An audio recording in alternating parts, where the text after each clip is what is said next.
novamente a todos pela presença. Nós vamos continuar a primeira sessão da nossa maratona de 3 dias sobre a dialética negativa, com a palestra do nosso colega Vladimir Safato, que dispensa a apresentação, professor aqui do Departamento de Filosofia, um dos grandes conhecedores da obra do Adorno, e junto comigo o Rodrigo e o Ricardo estamos também na tarefa hercúlea de trazer para o português pela editora Unesp alguns volumes das obras reunidas do Adorno. Esse evento também é parte da comemoração do lançamento do 10º volume. Ninguém acreditava que chegaríamos a tanto, e nos próximos 50 anos nós vamos conseguir duplicar esse número, com certeza.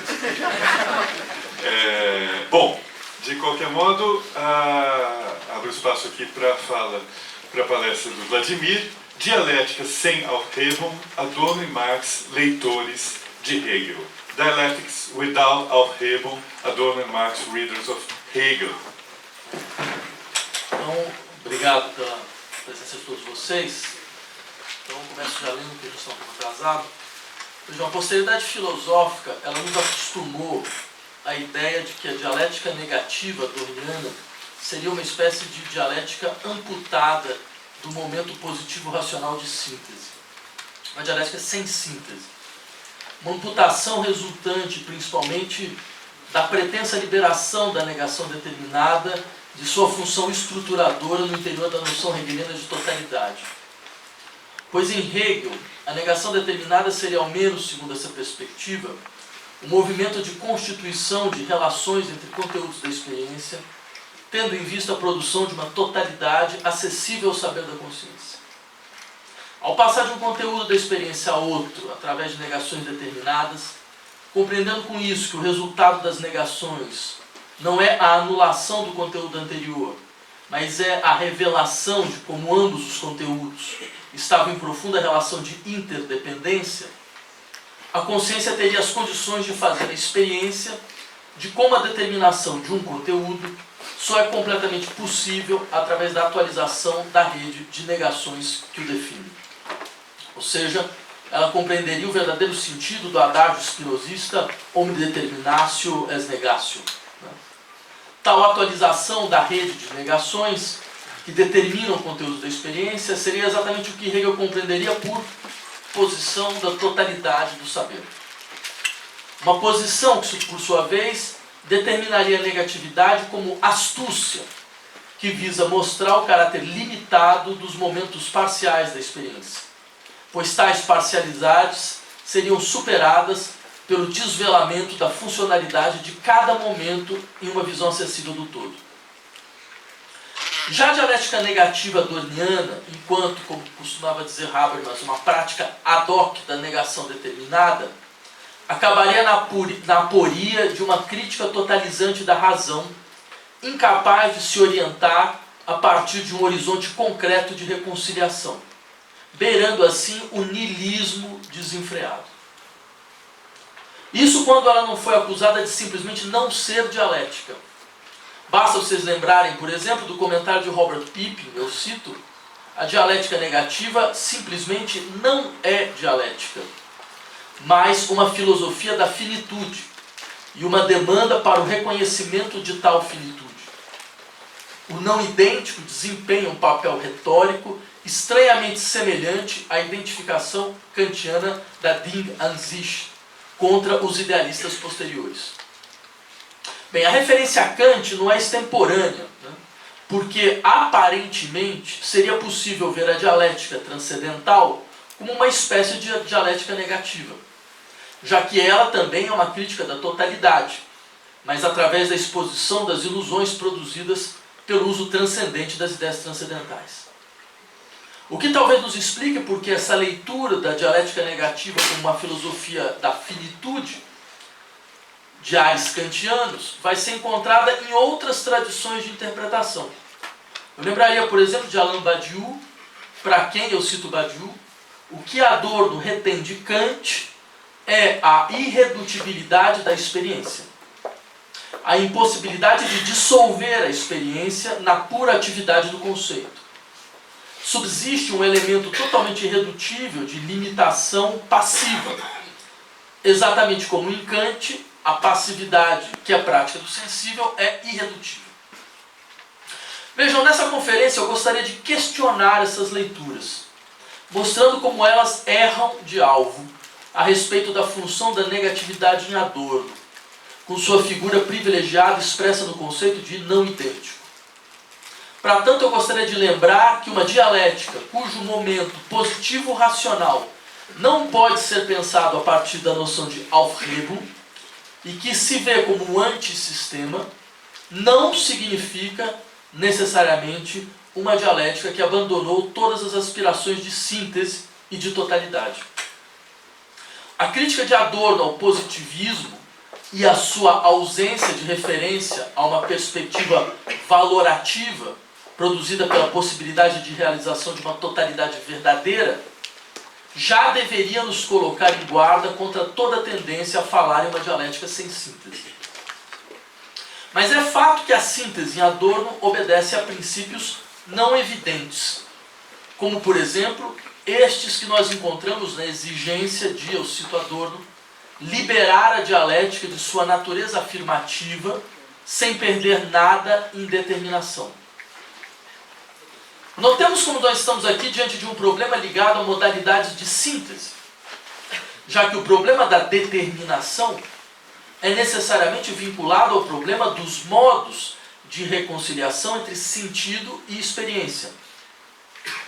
Mas afinal, o que pode ser uma determinação que conserva sua capacidade em distinguir, conserva sua capacidade em definir o sentido, expressar a existência do que ela determina, sem com isso submeter a experiência à adequação a um campo articulado de normatividades atualmente afirmadas, ou seja, ao campo de normatividades que podem ser compreendidas como afirmações a partir da gramática atualmente reguladora.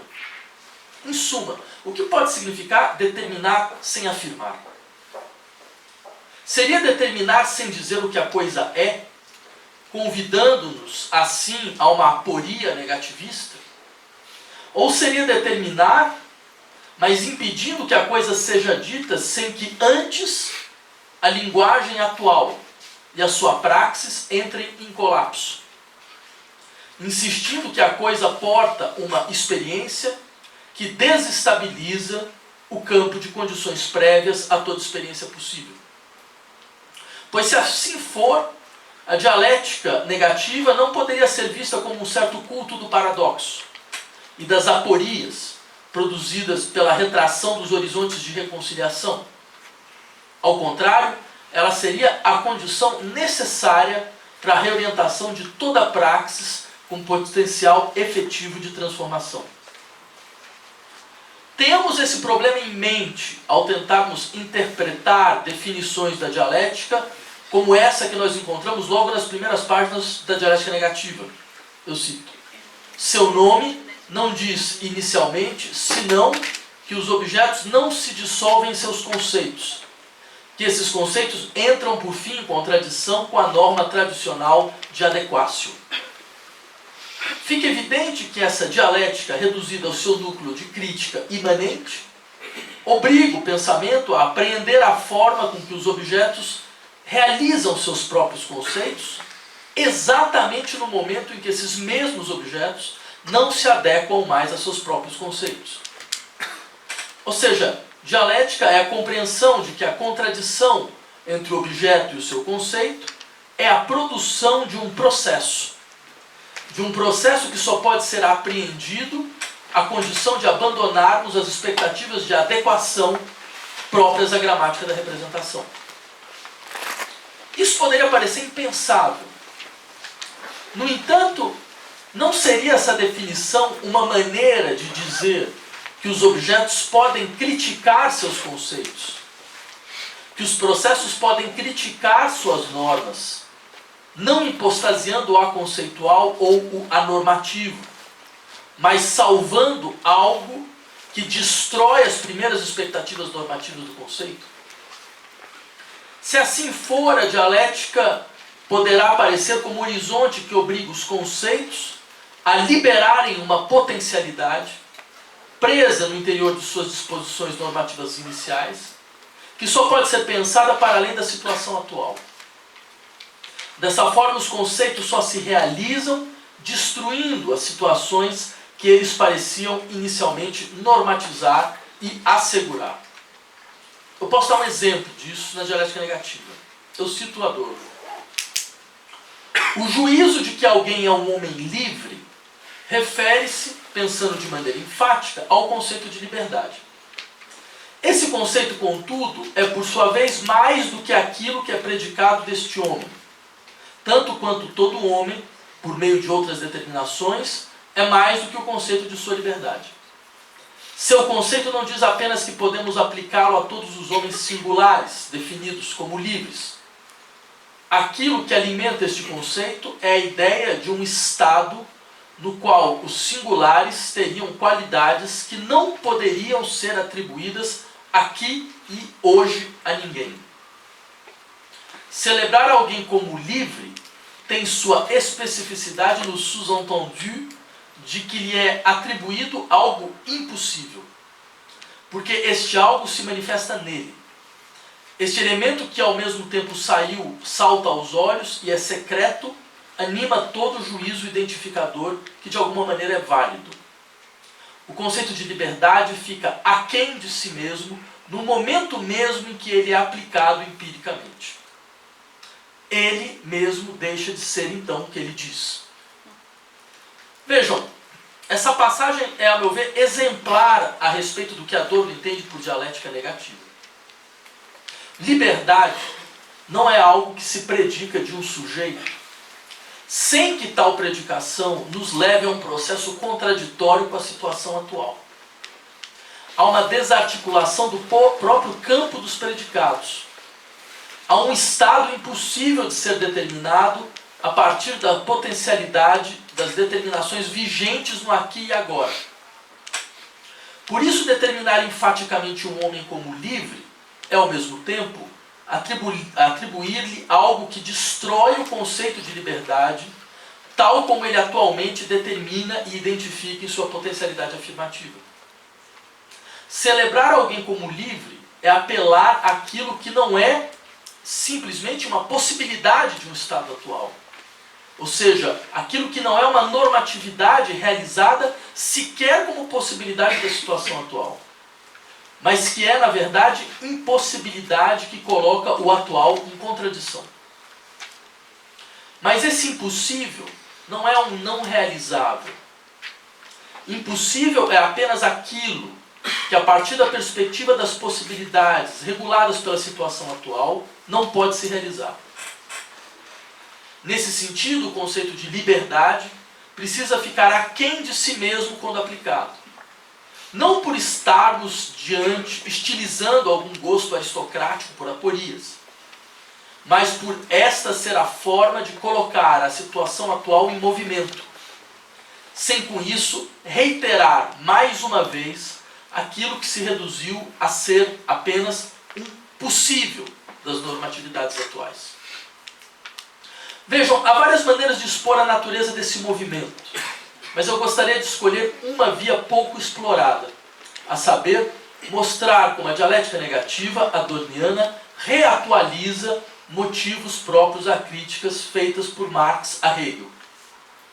Da mesma forma, eu gostaria de mostrar como mesmo algumas das principais estratégias de Adorno, em sua reinvenção da dialética, são reverberações de estratégias próprias da dialética marxista.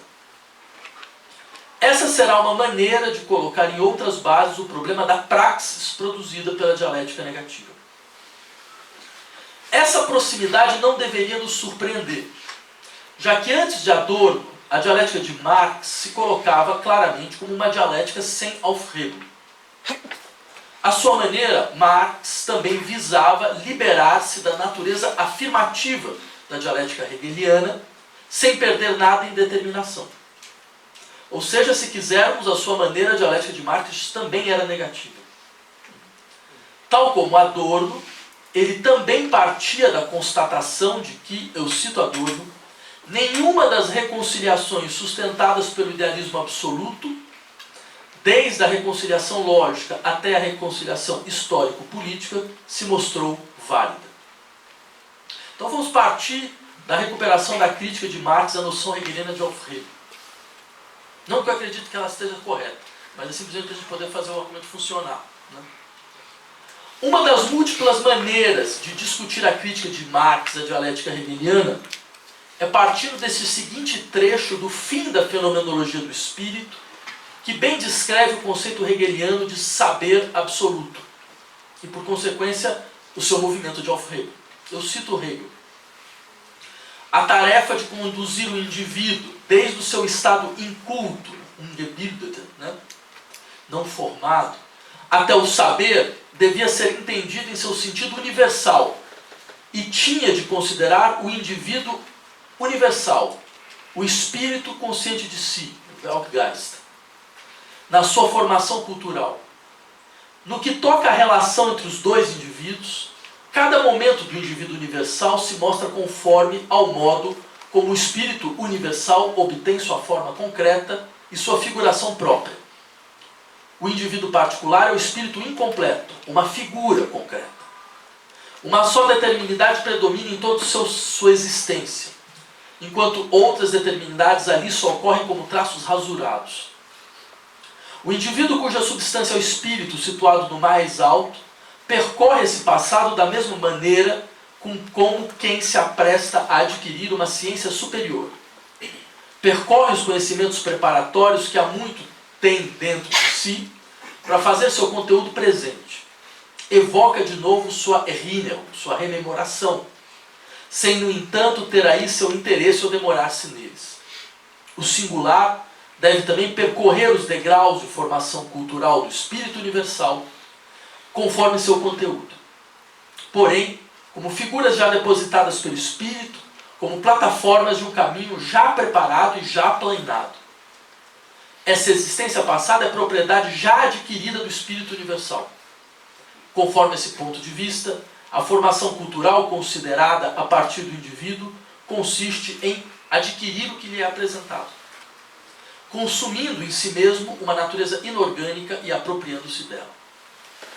Vejam, uma leitura tradicional diria que caberia ao indivíduo apenas rememorar este processo, essas plataformas de um caminho já aplanado, apropriando-se de um espírito que age no indivíduo, mas a sua revelia.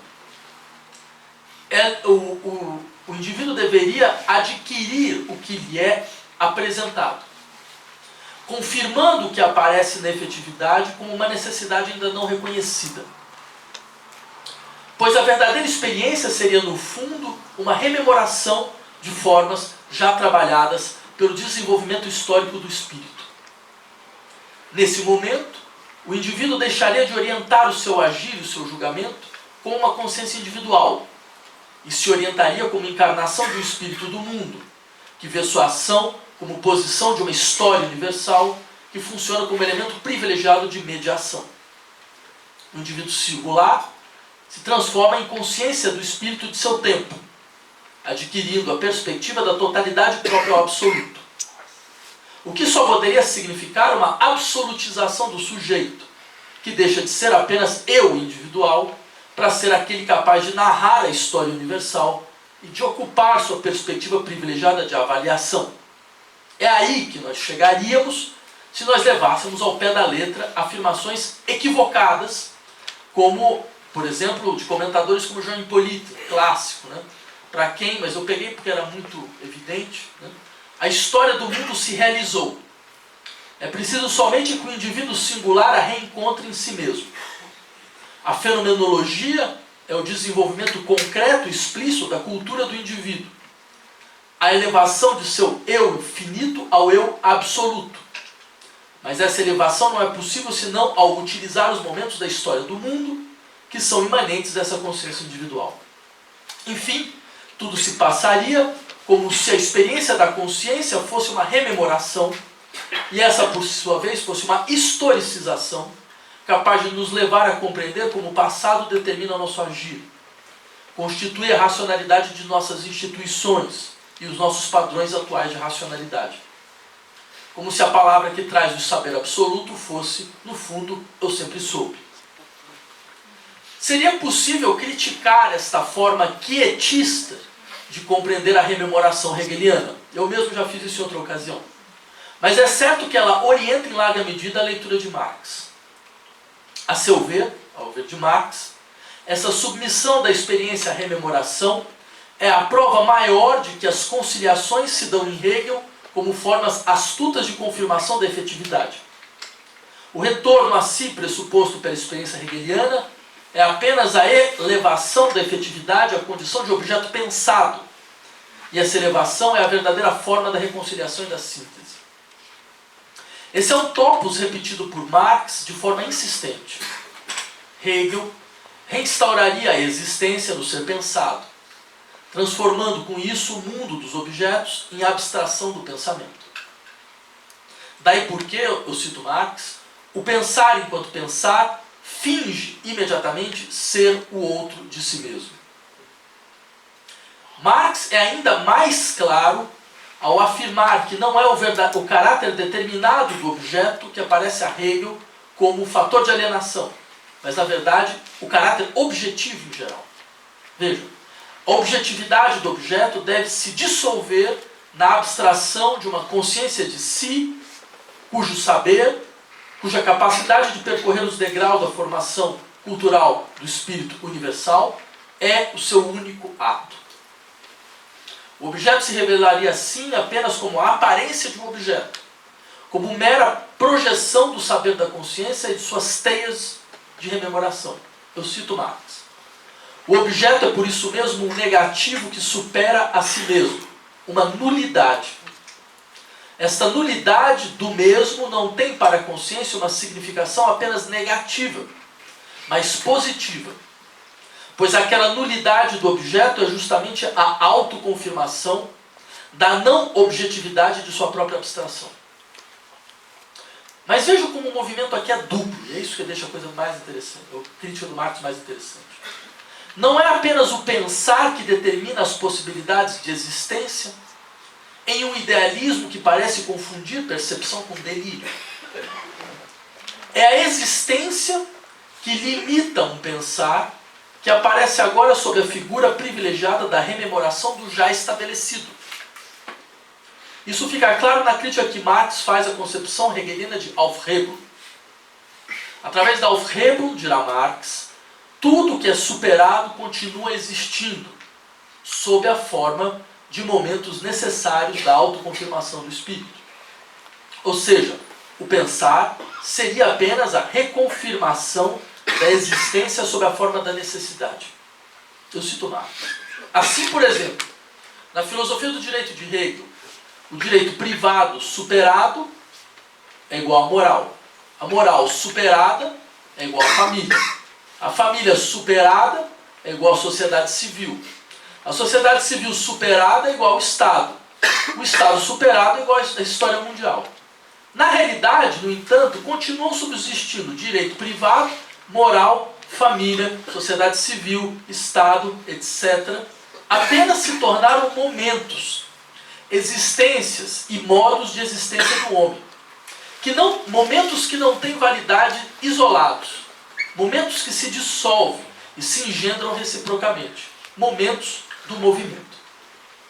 Ou seja, essa superação, essa negação que conserva, ela aparece a Marx como a forma possível de reconciliação de uma consciência teórica que deixa os objetos permanecerem na efetividade, ao invés de produzir uma ação capaz de negar sua presença efetiva e sensível. Eles permanecem na efetividade, no entanto, sob a forma de espectros. De espectros cuja realidade é fornecida pela remissão possível ao conceito. Moral, família, sociedade civil, direito privado, não têm realidade em si, embora permaneçam na realidade. Eles são apenas momentos de efetivação da ideia. Eles são a figuração incompleta da ideia e a sua realidade será vista apenas sob o signo da incompletude. Mas, e esse é o ponto mais importante, essa incompletude não levará a uma modificação na ordem do existente. Daí porque os que quiserem uma dialética com força de transformação, como Marx, precisarão desenvolver uma dialética sem Aufhebung. Lembremos a esse respeito como Marx afirma que a dialética hegeliana nos levaria apenas a uma transcendência negativa, que se encarna da definição da essência como ser pensado. A verdadeira existência religiosa, por exemplo, seria a existência filosófico-religiosa. A verdadeira existência política seria a existência filosófico-jurídica. A verdadeira existência humana seria a existência filosófica. As consequências não poderiam ser diferentes, eu cito Marx. Mas se para mim apenas a filosofia da religião é a verdadeira existência da religião, então eu sou também verdadeiramente religioso somente enquanto filósofo da religião. Eu renego assim a religiosidade real e os homens realmente religiosos. Mas ao mesmo tempo eu os confirmo, em parte no interior da minha própria existência, ou no interior da existência alienada que lhes contrapõe, pois essa é apenas a sua expressão filosófica. Em parte na sua figura original própria, pois valem para mim enquanto ser outro apenas aparente, como alegorias, como figuras ocultas sob o invólucro sensível da sua própria existência verdadeira, ou seja, da minha existência filosófica. Ou seja, essa superação hegeliana seria, ao mesmo tempo, esvaziamento, desrealização das relações concretas, pois seria exposição em sua parcialidade e inverdade. Mas ela seria também confirmação de uma existência reduzida à condição de alegoria, de aparência, já que a superação não tem força para produzir nenhuma outra realidade. No máximo, ela pode ressignificá-la. Mas como a ideia é mera força da negatividade, a reinscrição produzida pela consciência é apenas a elevação dos existentes à condição de encarnações de negações. É a criação de um mundo não muito diferente daquele que Marx compreende ao encarar a realidade alemã do século XIX e seu sistema complexo de compensação à paralisia social e a seu desenvolvimento retardatário. Daí porque a negatividade hegeliana será compreendida simplesmente como uma força de abstração. Ela é a maneira de determinações abstratas se fixarem como verdadeiro conteúdo das efetividades postas. Ela é uma forma de criação de abstrações concretas. Parece Kierkegaard falando de Sócrates, mas é Marx falando de Hegel. Ok, antes de discutirmos a saída fornecida pelo Marx, há uma síntese, não pensada mais como Aufhebung. Notemos como esse esquema é incrivelmente próximo ao que nós encontramos em Adorno. Lembremos destes tantos exemplos possíveis do que está em jogo na enunciação de um dos conceitos centrais da dialética negativa, a saber, a noção de lógica da desintegração, Logik des Zerfalls. Adorno quer lembrar como na dialética não se trata, inicialmente, de integrar processos no interior de determinações representacionais do conceito e da sua força de rememoração. Trata-se, na verdade, de desintegrar este impulso inicial de integração. Lembrando que aquilo que poderia ser diverso ainda não começou.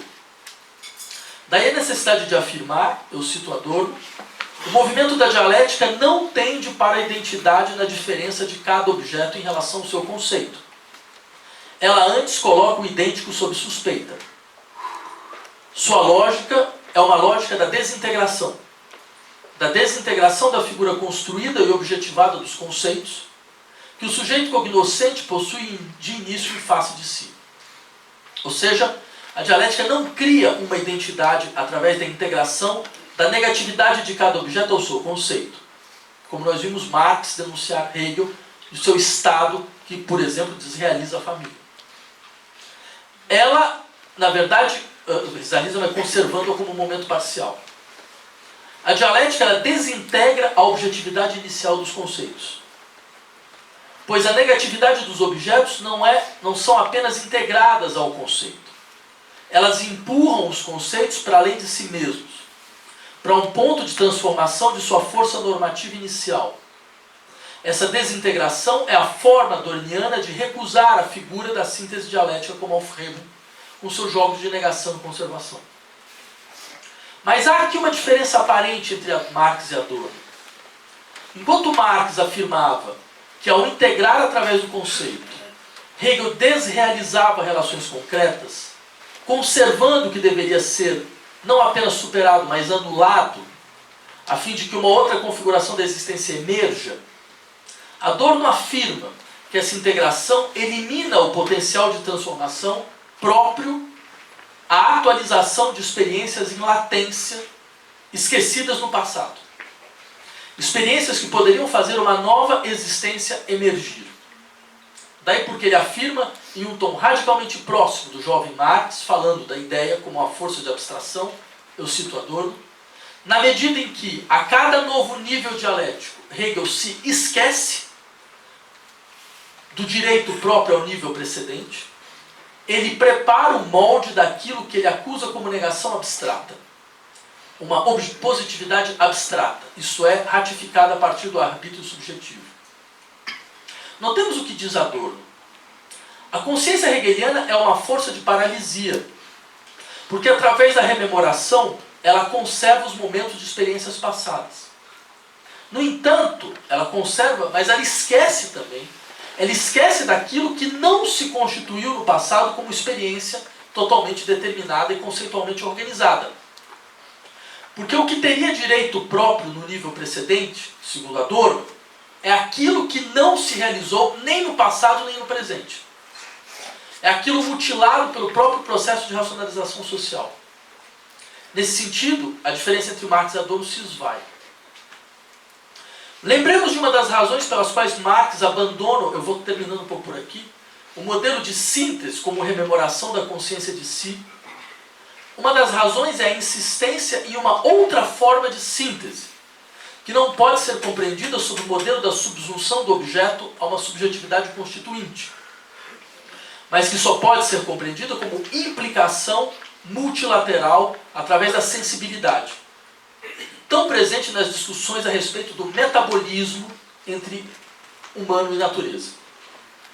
Há uma síntese entre sujeito e objeto que passa pela sensibilidade e que só pode ser transformada pela sensibilidade, transformada pela indução material que opera no nível da sensibilidade.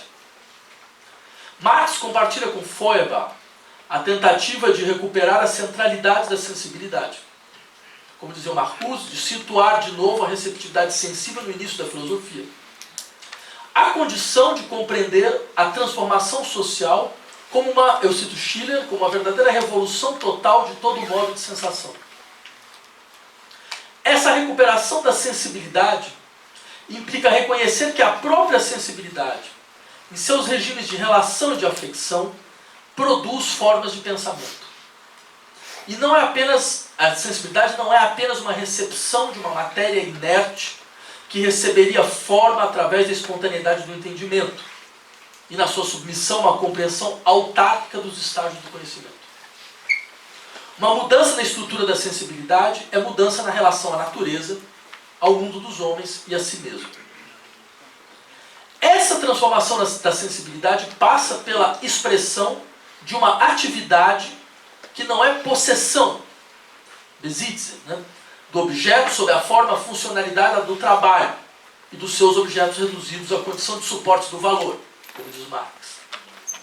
Ela passa na verdade, essa transformação da sensibilidade passa por uma atividade que Adorno descreverá como afecção da sensibilidade pelo não idêntico. Notemos que entre Marx e Adorno passam a mesma compreensão de que as dinâmicas de síntese devem ser apropriações que não se reduzem a possessões. Porque, e no caso de Adorno, síntese são implicações miméticas com que não se submete à abstração geral da identidade.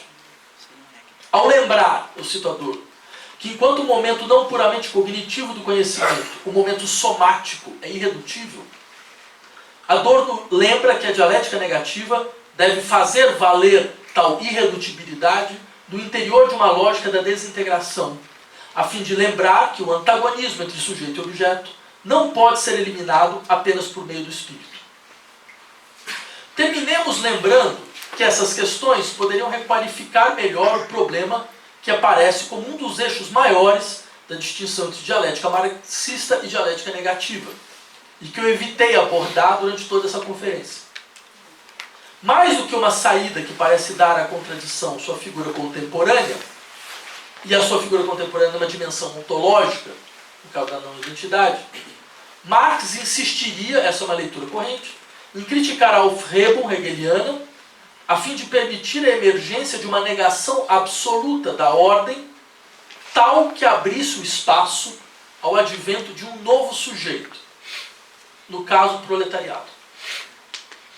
De certa forma, é só com este novo sujeito e a sua força de abolição do trabalho que a transformação da sensibilidade poderia ocorrer.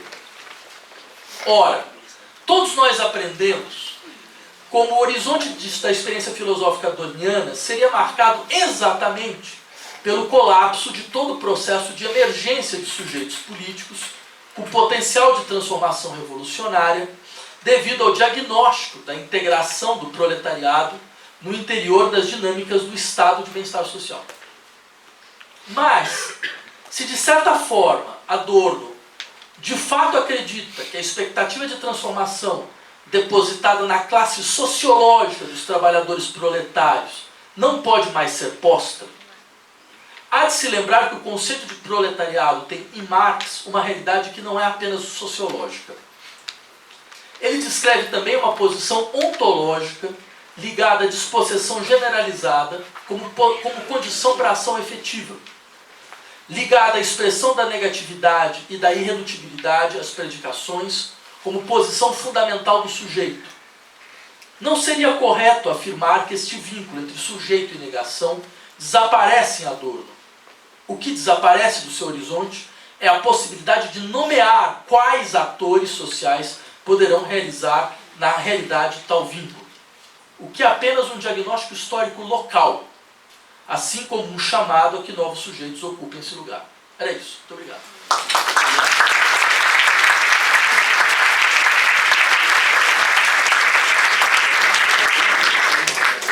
Obrigado, Vladimir.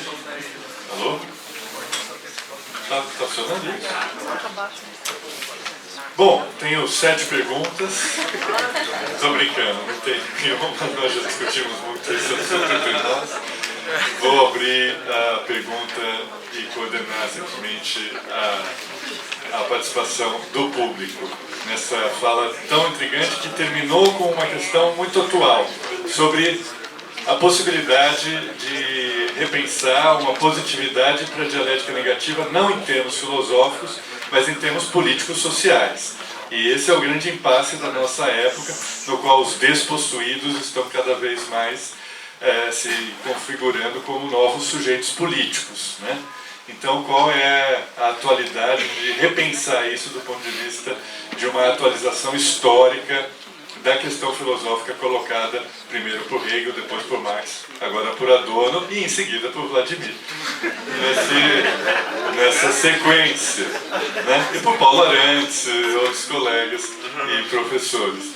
Então essa é uma questão muito interessante que tem a ver com a atualidade da dialética negativa depois desses 50 anos. É uma atualidade dialeticamente pensada como algo que deve pensar a historicidade própria ao movimento, não apenas conceitual, mas da sociedade que a lê de outra forma. Então, abro para novas perguntas ao público. Por favor. Bom dia. Minha pergunta seria realmente sobre a questão da praxis de Adorno, ou seja, o problema tanto da realização da filosofia quanto de sua supressão, não? E a maneira na qual Adorno sempre reafirmou, sempre olhou com grande suspeita, não? Como tudo que tem a ver com a praxis, justamente, não? E reafirmou mesmo reafirmando que a teoria, enfim, como que a teoria era uma forma de praxis, que a teoria era o que permitia resistir a praxis, enfim, como injusta e assim por diante. Né? E enfim, não queria perguntar o que você acha na sua exposição, não, que termina como ligando o Marx e o Adorno, não, como quando o Marx tinha realmente como, enfim, como em Marx há uma vontade realmente como bem determinada, justamente a questão da praxis não aparece como a suspeita que aparece em Adorno, não, realmente. E então, no fundo era o que você acha sobre essa relação e levando em conta, porque para mim, não quero, mas, enfim, a gente conhece o conflito de Adorno, por exemplo, com o movimento estudantil nos anos 60, não, assim, a sua correspondência com Marcuse, não é? E então, para mim, no fundo, minha interpretação seria que em Adorno, ainda assim, o elemento do não idêntico situa-se no conceito, desculpa, estou falando muito rápido, né? Mas sua crítica justamente atua que tem a ver com a fenomenologia, com certa ideia da presença bruta, não? Que estaria ligada à violência, ou seja, como, não sei se em Adorno realmente a gente teria como realmente fazer essa relação que você fez, não sei se me entende, não? Estou como articulando diferentes coisas muito rápido, não? Mas justamente isso, entendeu? A minha questão. Não, obrigado pela pergunta. Eu sei que essas questões elas têm já uma longa história, quer dizer, eu em 50 minutos não tinha muito como trabalhar todas elas, né? Mas eu insistiria em alguns aspectos que você levantou que eu acho que são bastante presentes no interior desse debate. O primeiro, por exemplo, a ideia de que a Adorno haveria uma suspeita a respeito de tudo que teria a ver com a praxis. De fato, vejam, essa está longe de ser a minha leitura. Por quê? Porque eu acho que ela parte de dois pressupostos. O primeiro é uma limitação da ideia do que é praxis social.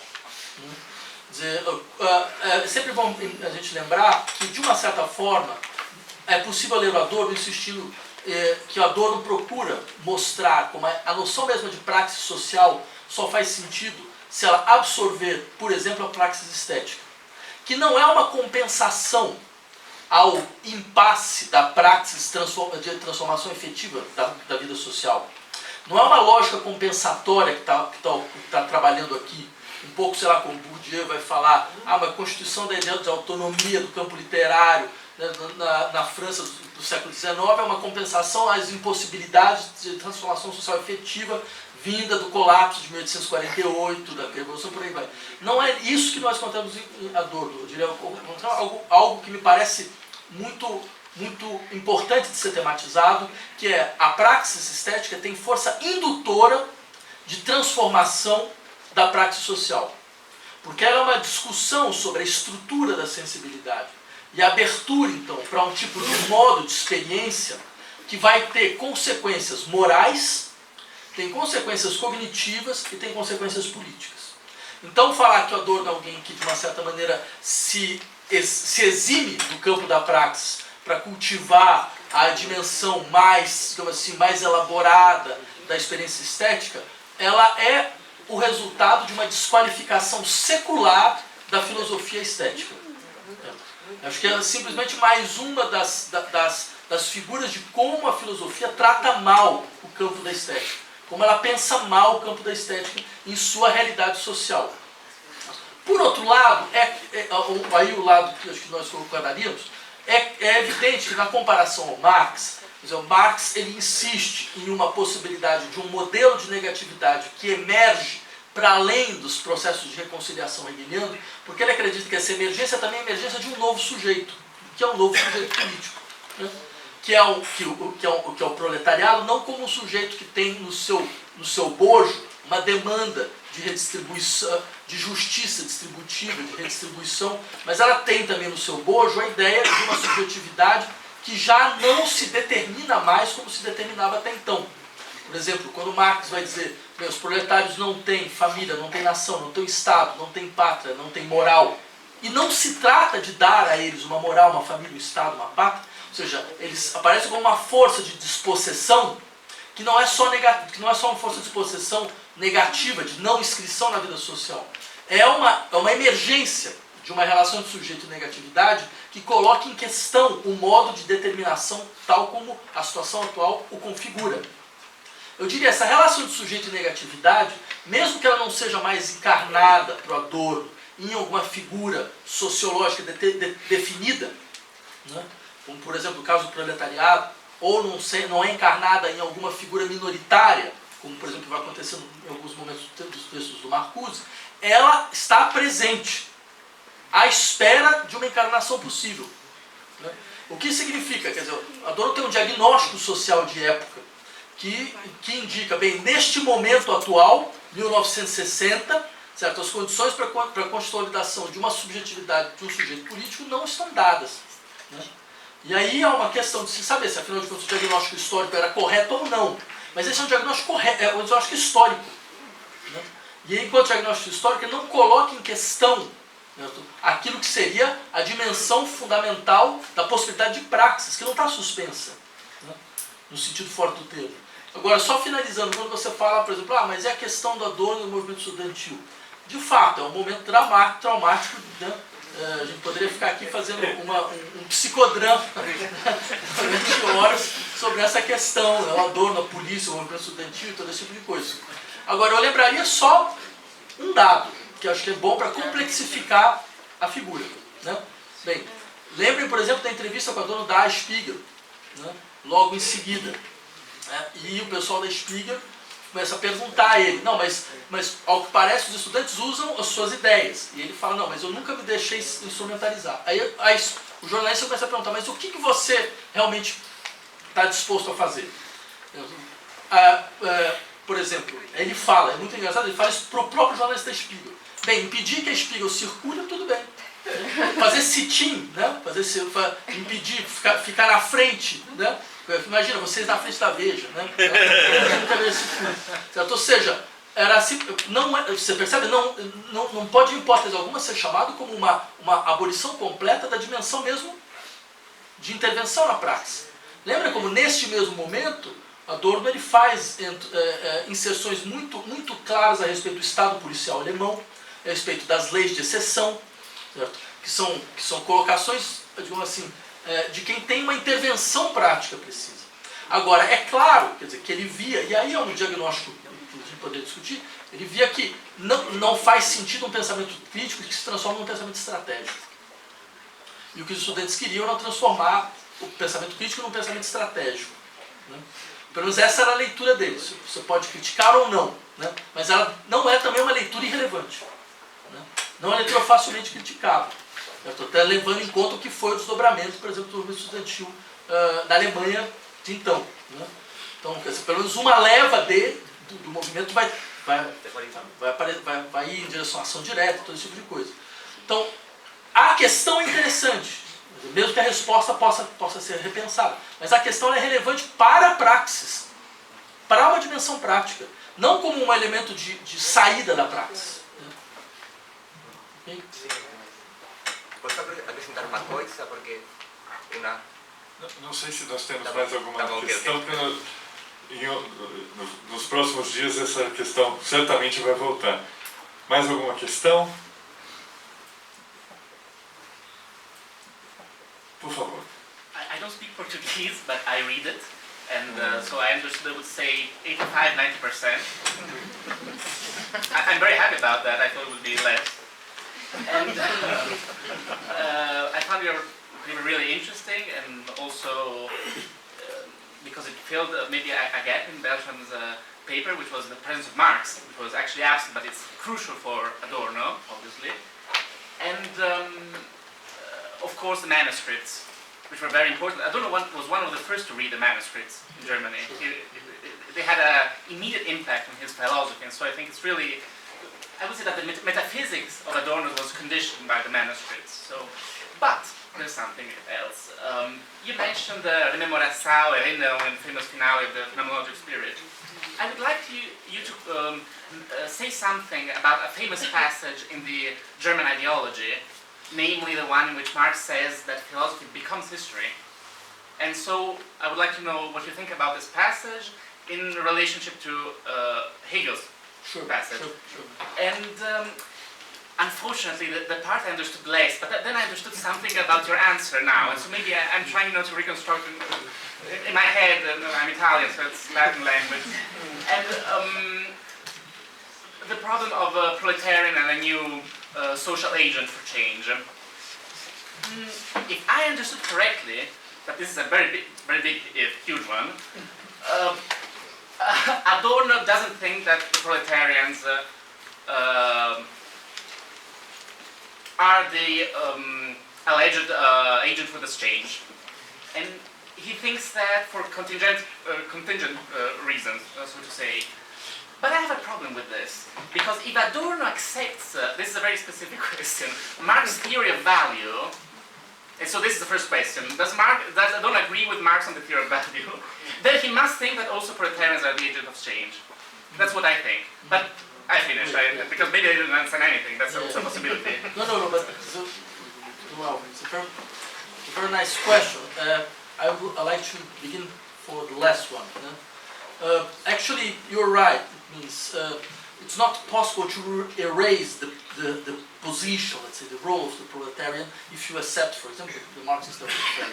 But the question is what we must understand by proletarian.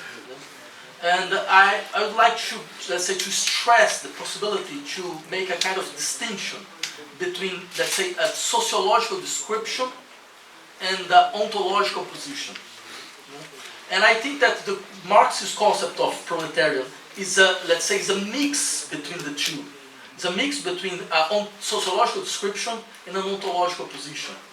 And let's say Marx had this lucky moment when, and in a certain historical condition, a defined class, sociological class, would be able to, in a certain way, actualize and realize an ontological perspective.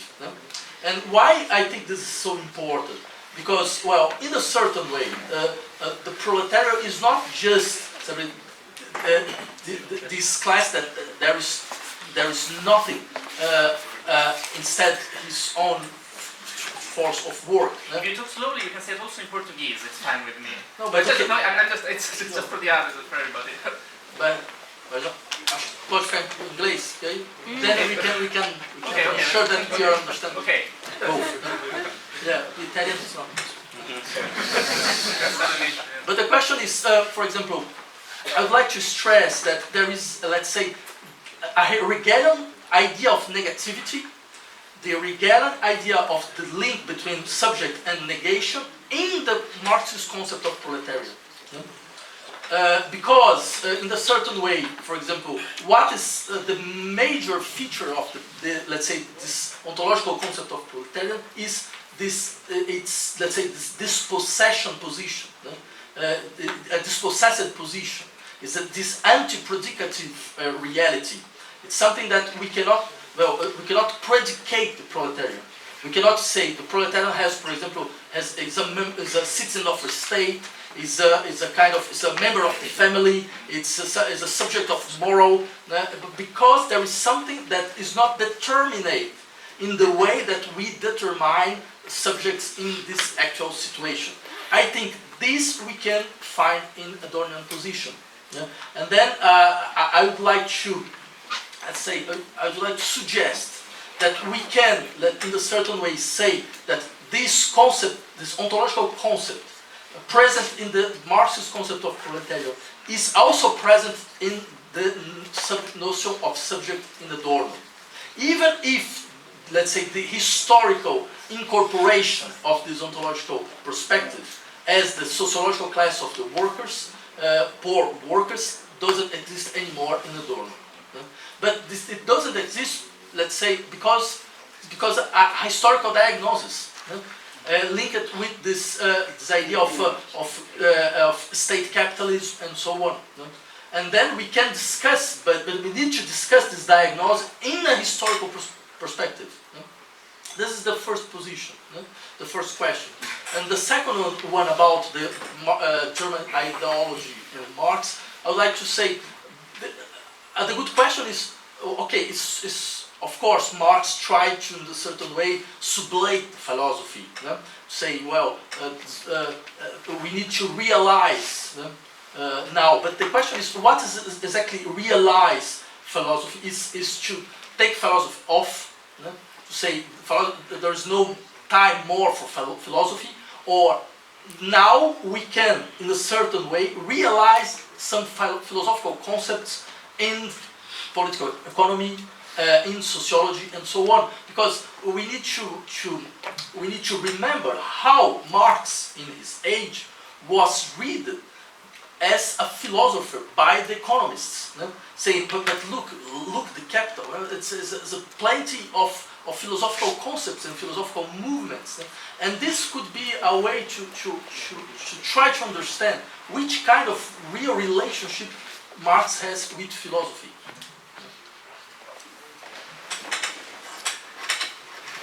Mais alguma questão? Tem tempo ainda? Temos mais 15 minutos. Até uma hora. Sempre sabe. Não, por favor. May I return to Portuguese? I think I can handle Yes, it. yes, yes. I totally understand Eu vou everything. tentar falar isso em inglês. Veja, professor, você vai provavelmente sentir algumas lacunas no que eu estou falando, porque eu não leio alemão, né? Então eu estou preso ao que a gente tem aqui traduzido em português do Adorno, né? E tem alguns buracos aí meio relevantes, né? Mas eu me sinto, nessa intuição primeira, um pouco no meio de vocês três, né? Que já falaram. No seguinte sentido, falar dessa dupla faceta, né? Para partir do lance do proletariado, né? Falar dessa dupla faceta, com algo simultaneamente ali misturando uma faceta sociológica e ontológica, parece pertinente, né? De alguma forma ressoa com a minha sensibilidade aí, da teoria marxiana, mas eu acho que, a depender da ênfase que se dá a isso, ou da maneira como essa mistura se resolve na interpretação, a gente cai ou em Marx ou em Adorno. No seguinte sentido, eu acho que o problema historiográfico da atuação concreta do Adorno tem suas complicações, né? Não é imediatamente o mesmo de uma exegese da obra, mas de alguma forma não é completamente ausente a figura de quem seria o foco da liberdade nesse momento na história, né? Já lá no prefácio do Minha Muralha, por exemplo, você encontra a ideia de que a liberdade se deslocou para o interior dos indivíduos, né? E uma coisa que me surpreende é a aparente estabilidade dessa ideia ao longo do tempo, né? De alguma forma, aquilo que você está chamando de um diagnóstico local, histórico, ele tem uma certa, ele tem uma perenidade, né? Pelo menos dentro dessas leituras meio lacunares que eu fiz. Isso parece dizer alguma coisa a respeito do maquinário da obra, porque é uma teoria que se pretende histórica, que se pretende ali capaz de acompanhar o movimento das coisas, né, mas que tem esse aspecto, ele não dá guinadas, né, ou, pelo menos dentro do que eu já consegui ler, o Adorno não dá guinadas. Então, eu acho relevante isso, né, que ele fale de um deslocamento da liberdade para o interior dos indivíduos, que vai repercutir, inclusive, no problema da teoria estética, né, porque vai concentrar ali, até de uma maneira um pouco freudiana, né, o problema da revolução, uma espécie de recuperação da capacidade de sofrer, num certo sentido, né, já lá em 62 você encontra o Adorno falando, né, um dos recursos da dominação é impedir que o indivíduo saiba que está sofrendo, né, algo assim. Então, assim, voltando lá, esse tema da ontologia versus sociologia, né, e parece que quando fica esse vazio, né, ou quando esse vazio ele é deslocado para a categoria do indivíduo, em detrimento de uma classe ou coisa assim, a gente de algum modo dá um passo para mais longe daquilo que no sentido marxiano seria materialismo, né? Isso não é uma crítica por si só, né? Eu pessoalmente não me sinto capaz de optar, né? ou de defender um dos lados, mas ali em Marx o fato de que o proletariado figura como sujeito revolucionário está vinculado às suas necessidades concretas desde o início. De alguma forma, o aspecto ontológico da coisa ele está emaranhado ali imediatamente com o aspecto sociológico, porque são as necessidades aqui, atuais, de agora, né, a cada nova etapa, vão fazer com que aquilo tenha um motivo de ser. No Adorno, quanto mais eu insisto numa leitura à la Marx, mais eu me sinto pessoalmente inclinado a ver ali um regresso àquilo que ele mesmo criticava no Hegel, né? Parece que ali o elemento da liberdade vai se esvaindo, né? vai se transformando numa ideia que está de alguma forma descolada do aqui e agora. Tá. Não, são ótimas questões. Eu tenderia a responder da seguinte forma. Você tem razão ao lembrar de como, desde o início, esse espaço da individualidade aparece no Adorno ligado à questão da liberdade, entre outras coisas, como uma espécie de resistência a uma ideia de sociedade totalmente administrada. Só que eu acho que tem duas questões aí. Primeiro, esse indivíduo não é um indivíduo burguês. Eu sei que tem um arranca-rabo entre nós, mas já que a gente está terminando, você não vai poder falar nada. Então, e não poderia ser um indivíduo burguês para um leitor precoce do Freud, né? Que vai insistir de maneira muito clara, quer dizer, como o indivíduo burguês é constituído a partir de um processo disciplinar, né? De internalização de determinações disciplinares a partir mesmo do ponto de vista mesmo da constituição de um espaço no seu próprio aparelho psíquico, né? A ideia do superior, então.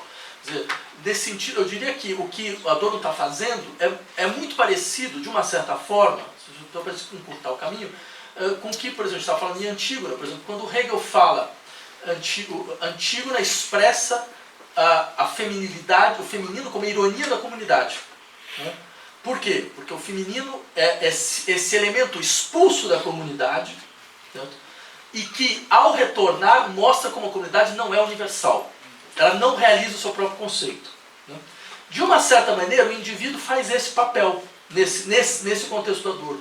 Ele retorna como aquilo que mostra como as disposições normativas da vida social não realizaram o seu próprio conceito.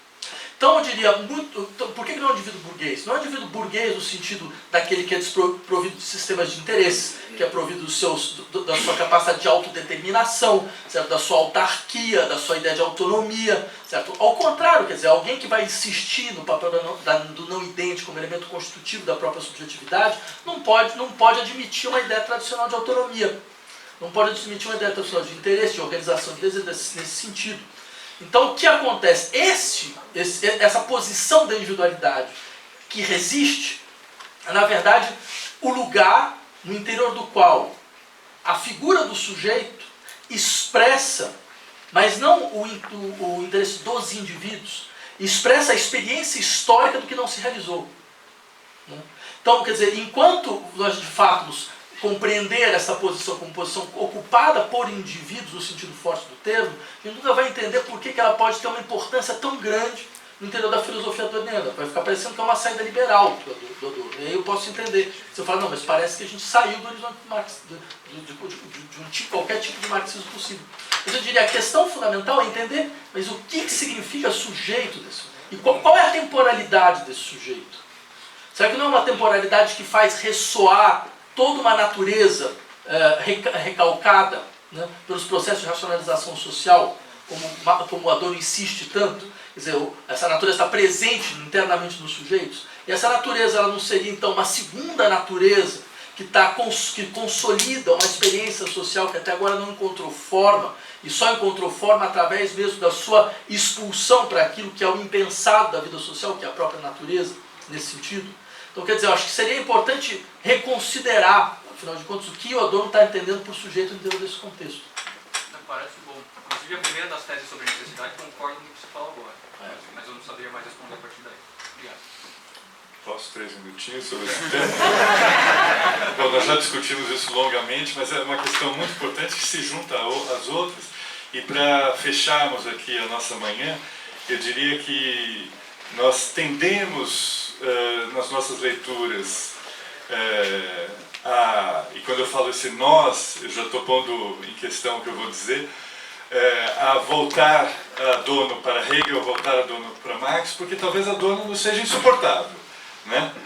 Diante dessa defesa de uma superação possível, e nisso eu discordo com o Vladimir, de uma superação possível dessa subjetividade configurada no indivíduo a partir de um coletivo formado por um sujeito político externo, sendo que o próprio Adorno percebeu que a possibilidade de superação do indivíduo burguês se dá a partir da constituição do próprio indivíduo burguês. Ele viu isso na grande arte burguesa e nas práticas da resistência burguesa, por exemplo, contra a massificação, que, no entanto, vem com a mesma lógica da burguesia que volta-se sobre a própria ideia fundamental dela, que é o indivíduo livre, autônomo e soberano. Por isso a sua insistência na crítica à ideologia pela promessa não cumprida dessa liberté, égalité, fraternité, né? Então esse é um assunto fundamental que nós vamos ter 3 dias para discutir longamente. Só falando uma coisa. Primeiro, a grande arte burguesa não é burguesa. Oh, Quer dizer, é. sim, porque o que é próprio da grande arte é realmente sair do horizonte do pensamento burguês. Quer dizer, você falar, por exemplo, sei lá... Beethoven é burguês. Em que sentido? Você percebe? Se for isso, você Vamos percebe? continuar. Só uma coisa. Porque se for isso, duas coisas. Primeiro, Beethoven não deveria ser interessante a ninguém mais do que a burguesia, ponto final. E segundo, não faria sentido nenhum que todo o ideário não burguês, certo? O ideário de igualdade não é um ideário burguês, certo? Quer dizer, que a burguesia ela vampirize os ideais populares e se utilize da força dos ideais populares para conseguir colocar seus projetos em movimento, certo? Isso eu diria assim, isso é o savoir-faire da burguesia, ela sabe fazer isso. O que não significa que ela produza valores, ela os vampiriza, que ela consiga então vampirizar as grandes manifestações da arte, né? Tentando dar a impressão de que de fato elas são expressões de um certo tipo de individualidade que é própria da burguesia, certo? Isso é um erro que está ligado, na verdade, a uma constituição de um certo tipo de leitura histórica. Seria impossível pensar o Beethoven tardio no interior do esquadro dos interesses do indivíduo burguês. Sabe? Toda a dissolução própria, a forma, tal como ela aparece, certo? A impossibilidade de constituir símbolos daquela forma, essa presença radical do que destrói por completo a norma, certo? Isso é completamente fora do horizonte burguês. Certo? Mas é claro, quer dizer, a burguesia ela tem essa capacidade fantástica de ir vampirizando todos os valores que são constituídos pelas classes populares. Isso aparece nas artes. Fora isso, nós temos o realismo socialista, que vampiriza de maneira... Não, é verdade, porque veja bem, o conceito da burguesia também tem a sua historicidade. Então, quando a gente fala em Beethoven, estou falando no momento em que a ideia de indivíduo burguês ainda estava em tensão com a possibilidade de rompimento com estruturas arcaicas e a configuração do indivíduo. Quando a própria sociedade burguesa anula essa possibilidade, nós temos o quê? Nós temos a crise das formas burguesas. Nós temos a crise da sinfonia, a crise do romance, a crise do drama burguês, todas as crises que Peterson, Adorno, Lukács e todos os outros configuram. A possibilidade de expressão da subjetividade burguesa passa a ser uma possibilidade fraturada, danificada, e o Mínima Muralha dá conta disso, assim como... Mas isso é uma discussão que nós vamos fazer à noite, porque nós ainda não vamos seguir a nossa próxima orientação da Fiesp, que é a de almoçar comendo sanduíche e discutindo. Nós vamos salvar 1 hora para o nosso almoço, para revigorados enfrentarmos esse longo debate nos próximos 3 dias. Obrigado a todos.